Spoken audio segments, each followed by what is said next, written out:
Fijaros lo que pasa cuando hay ausencia de FSH. A nivel de la hipófisis, no se ha producido la liberación de GNRH, ¿vale?, suficiente para que haya un acúmulo de FSH. ¿Qué puede ocurrir? Que termina un celo y aparece la onda folicular. Estos folículos, que los llamamos que están en fase de reclutamiento, van a necesitar esa FSH. Y si no la hay, ¿qué pasa? Pues que no crecen. Y si no crecen, ¿qué pasa? Pues no hay estrógenos. Si no hay estrógenos, ¿qué pasa? Pues que se paraliza todo lo que es la locomotora reproductiva. Este es el proceso coincidente con las hembras en anestro, ¿vale? Por lo tanto, tenemos que tener en mente que cuando una vaca está en anestro, tenemos que aumentar la reserva de FSH en la adenohipófisis. ¿Qué han hecho muchos autores? Dice, yo meto una hormona como puede ser la ECG, es decir, la gonadotropina de yegua gestante, y así aumento la FSH de la adenohipófisis. Sí. ¿Y qué? Esto, evidentemente, en una hembra que está haciendo ondas foliculares es válido, pero no es válido si en la hembra no existe una onda folicular. ¿De acuerdo? Porque si no hay onda folicular, por lo tanto, ¿qué ocurre? Que dependiendo del tipo de anestro que nosotros tengamos, porque el anestro no siempre es igual, aplicaremos unos sistemas a otros. Ya veréis que a lo largo del tiempo que estamos hablando, evidentemente os vais a dar cuenta que yo en ningún momento estoy de acuerdo con la utilización de hembras que están en anestro. Para nada estoy de acuerdo, ¿vale? ¿Por qué? Para mí el proceso de anestro fisiológico está claramente, por así decir, explicado en los libros. El anestro es la ausencia de celo, según muchos autores, y es fisiológica cuando hay una gestación, y cuando se produce este anestro de otras formas, significa que podemos solucionarlo. Con la gestación no, pero si es un anestro posparto, ¿por qué tiene que haber un anestro posparto? Si la hembra es una hembra cíclica continua, ¿vale? Por lo tanto, existen una serie de factores. Ahí veis en esa imagen los ovarios, que podemos decir que es un anestro, no es absoluto. En el sentido, ¿por qué? Porque podéis observar, sobre todo en el ovario izquierdo, que hay 2-3 folículos de diferentes tamaños. Por lo tanto, hay actividad folicular. ¿Qué ocurre cuando hay actividad folicular? Si hay actividad folicular, es muy seguro que aquí haya una actividad estrogénica. Por lo tanto, no es lo mismo iniciar un programa de inseminación a tiempo fijo con una hembra con actividad estrogénica en el anestro que una hembra que no tiene ninguna actividad estrogénica, ¿vale? Por lo tanto, esto es otro tema que podíamos, por así decir, hablar largo y tendido con él. Fijaros las alteraciones que presentan las hembras en los programas de inseminación, ¿vale? Este es un caso de un folículo de la primera onda dominante. En el momento que el folículo dominante, fijaros, tiene que producirse la atresia el día 9 o el día 10, ¿de acuerdo? Si no se produce esa atresia, si no bajan los estrógenos, no hay otra onda folicular. Por lo tanto, ese folículo se mantiene hasta que llegue a ser folículo ovulatorio. ¿Pero qué ocurre? Que ese folículo tiene un óvulo que lleva desde el día 8 hasta el día 21. Ese óvulo ya ha envejecido. Ya podéis ponerle el mejor semen del mundo que no va a quedar gestante. ¿Vale? Y esto, fijaros, nosotros lo hemos estudiado aquí concretamente y hemos podido comprobar con miles de ecografías y de controles, que es coincidente con celos silenciosos, ese folículo que queda ahí dominante de la primera onda, no es un folículo, fijaros que tiene una actividad estrogénica de 9 picogramos por mililitro, ¿vale? Ya veréis que para el celo se necesitan bastante, hay que llegar a casi a 30. Por lo tanto, ¿qué ocurre? Que este óvulo durante tanto tiempo va a perder su fertilidad, evidentemente. ¿Vale? Por lo tanto, esto, como digo, se da concretamente en las vacas de leche, y se suele dar entre un 7 y un 10% de las vacas repetidoras. Por lo tanto, ¿cómo yo puedo determinar un folículo dominante? Bueno, si nosotros llevamos un control de la hembra, de cuándo sale en celo, cuándo no, sabemos perfectamente que el folículo dominante el día 10 empieza la atresia. Si hacemos un control el día 14, no puede haber un folículo dominante, tiene que haber una selección. Por lo tanto, con una ecografía hemos resuelto el problema. ¿Vale? Bien, en el caso del mantenimiento del segundo folículo dominante pasa exactamente lo mismo, pero en la segunda onda folicular. ¿Y qué pasa? Que el folículo dominante no crece.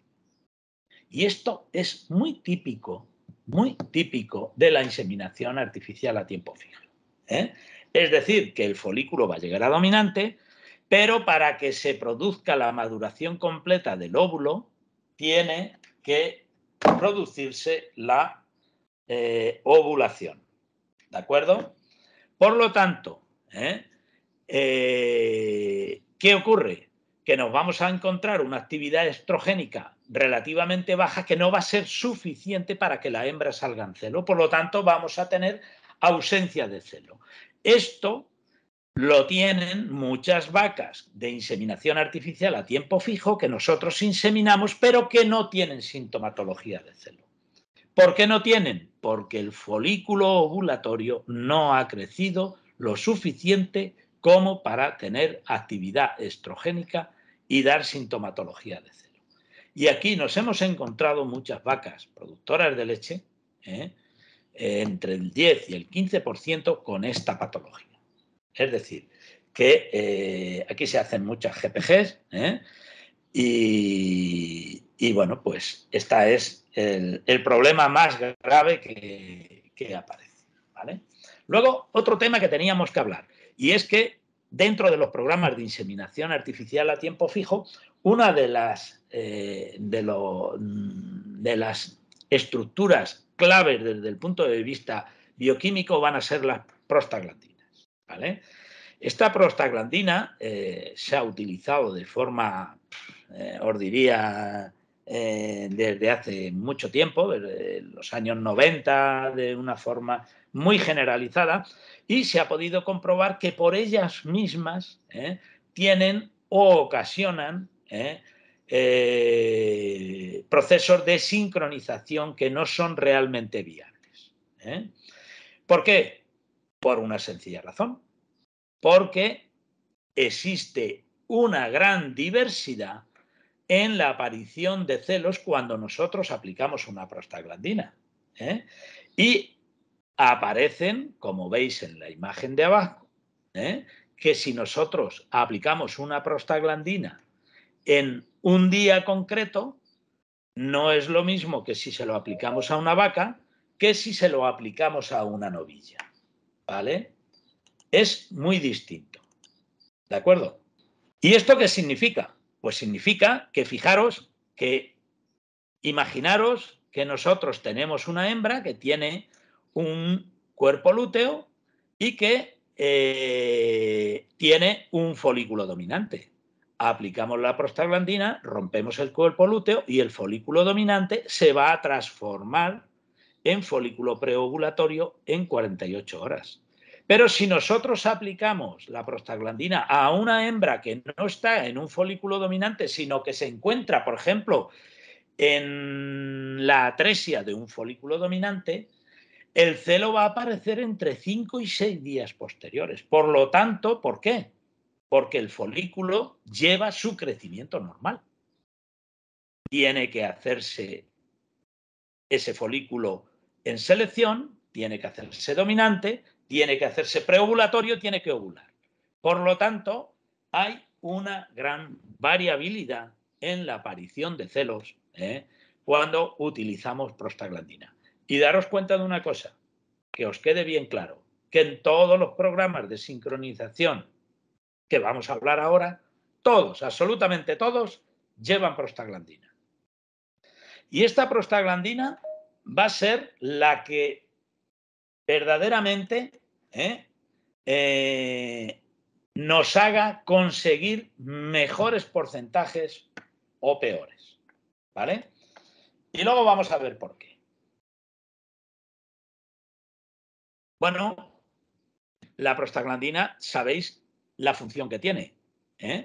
Y esto voy a hablar un poquito de ello solamente por una razón, ¿vale?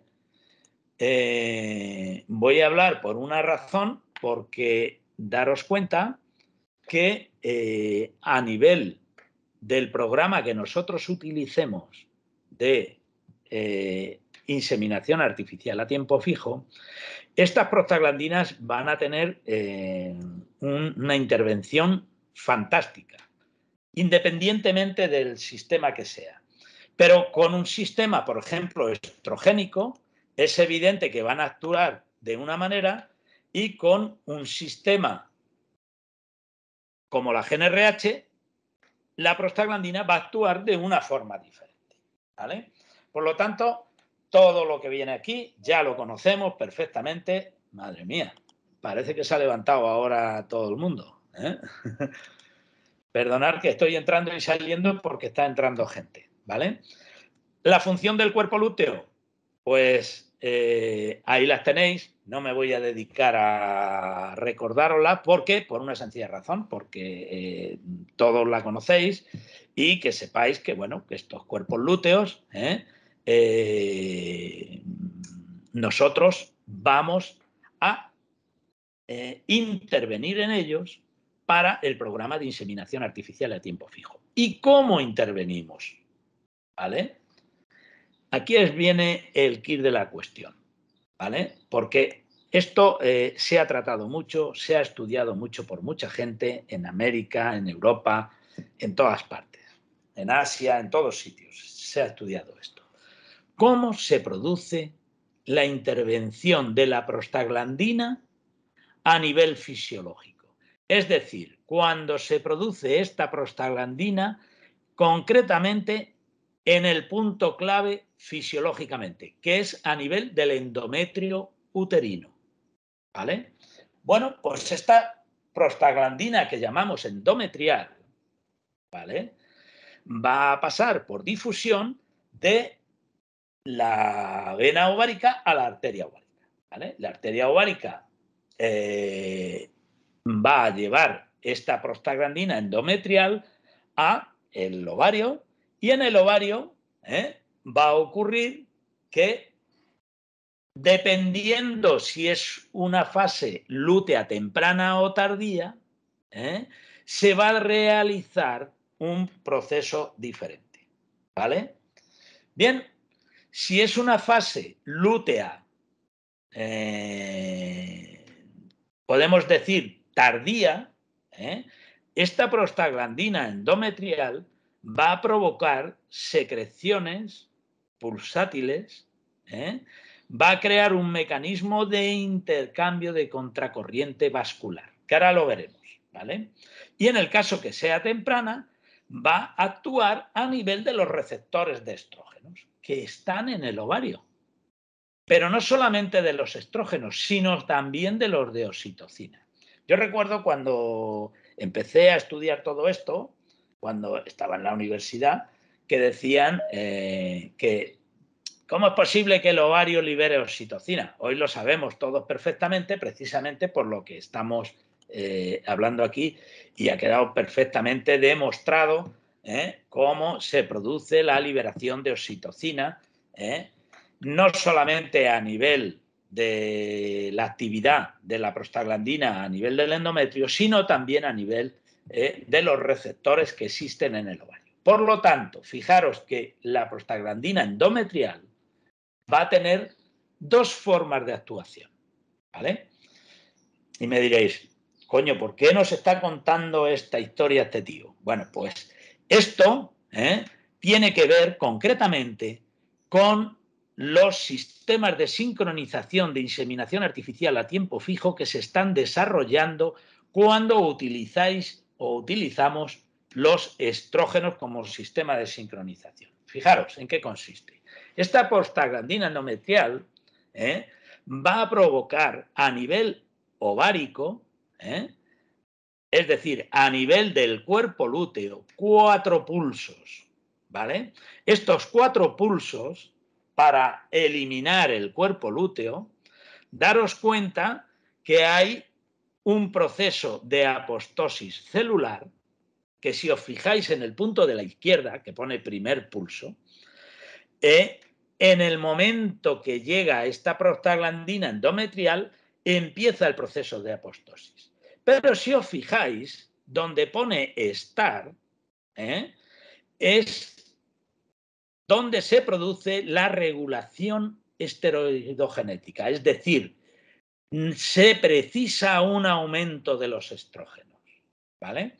Y estos estrógenos vienen de la actividad estrogénica del ovario o vienen del sitio que nosotros hemos decidido que vaya, es decir, a lo mejor de una inyección de benzoato de estradiol. Entonces, estaba diciendo que se produce esta prostaglandina endometrial, un aumento de la apostosis celular. Esta apostosis, fijaros, es imprescindible que exista una intervención del sistema inmunitario. Por lo tanto, donde pone abajo a la izquierda inmune, evidentemente en este primer pulso no hay actividad. ¿De acuerdo? Por lo tanto, en el primer pulso de la prostaglandina endometrial, a ver si salimos de esto porque, perdonad el que lo vaya cortando, pero fijaros todas las cosas que acontecen concretamente en este primer pulso, es que concretamente hay una gran actividad estrogénica. Esta gran actividad estrogénica lo que va a hacer es que aumenten las prostaglandinas que se producen a nivel del cuerpo lúteo. Y esto se consigue con una inyección de estrógenos a nivel externo o en un proceso donde haya actividad estrogénica. Es decir, que la hembra no esté en anestro o esté en un anestro no profundo, sino incipiente, ¿vale? Por lo tanto, daros cuenta que si pasamos al siguiente pulso, esto se hace de una forma, os diré, en el tiempo aproximadamente de pocas horas, ¿vale? ¿Qué ocurre? Que ya la actividad estrogénica en el segundo pulso no es necesario, ni en el tercero ni en el cuarto. ¿Por qué? Porque ya ha provocado la prostaglandina interna que produce el cuerpo lúteo, ¿vale? Sigue aumentando la apostosis celular y siguen aumentando, siguen ya las alteraciones vasculares, se han producido en el primer pulso y esas alteraciones ya no se producen porque ya están producidas, ¿vale? Por lo tanto, esto es lo que hace la prostaglandina de forma natural. Bien, y ahora, ¿qué hace la prostaglandina cuando nosotros la aplicamos? ¿Vale? Pues fijaros, si nosotros aplicamos tenemos varias posibilidades. Tenemos la posibilidad de utilizar el cloprostenol, el D-cloprostenol. Tenemos la posibilidad de utilizar los dos tipos de cloprostenol, el D y el E. Tenemos la posibilidad de utilizar prostaglandinas naturales, ¿vale? Pero nosotros, concretamente, nos hemos direccionado concretamente en la utilización del cloprostenol, del D-cloprostenol. ¿Por qué? Porque su actuación desde el momento de su aplicación es inmediata, ¿vale? Esto fue estudiado por un japonés en el 2012 y es inmediata. ¿Por qué? Porque en el momento que se aplica aumenta la síntesis de óxido nítrico a nivel ovárico y aumenta la síntesis de endotelina 1 y angiotensina 2. ¿Qué provocan estas tres liberaciones, estas tres síntesis? Pues va a provocar luteólisis. Al haber luteólisis baja la progesterona, mueren las células lúteas y otra cosa importantísima es la vasoconstricción que produce el cloprostenol, ¿vale? Por lo tanto, hay un proceso de luteólisis funcional y un proceso de luteólisis estructural. Entonces, ¿qué ocurre aquí? Bueno, pues da la casualidad de que cuando nosotros aplicamos una prostaglandina de estas características, es muy probable que haya un proceso cicatricial en el ovario y este cuerpo lúteo caiga a cavidad abdominal. No se forme ni siquiera un corpus albicans. Fijaros bien lo que os acabo de decir. Hay muchos protocolos de sincronización que aconsejan la utilización de 2 inyecciones, de hecho, de prostaglandinas. Y, por ejemplo, yo he utilizado 2 inyecciones de prostaglandina. ¿Por qué? Porque he optado en algunas ocasiones de utilizar prostaglandinas naturales, que tienen una actuación parecida a la endometrial. Y por esa razón teníamos que aplicar 2 inyecciones. Siempre que aplicamos un D-cloprostenol, es evidente que la actividad luteolítica es prácticamente garantizada. Bien, otro punto interesante, que esto les interesa a muchos de ustedes, es tener bien clara la raza o el tipo de animales con los que van a trabajar. Porque daros cuenta que hemos puesto mucho interés en el Bos taurus, en el tamaño de los folículos.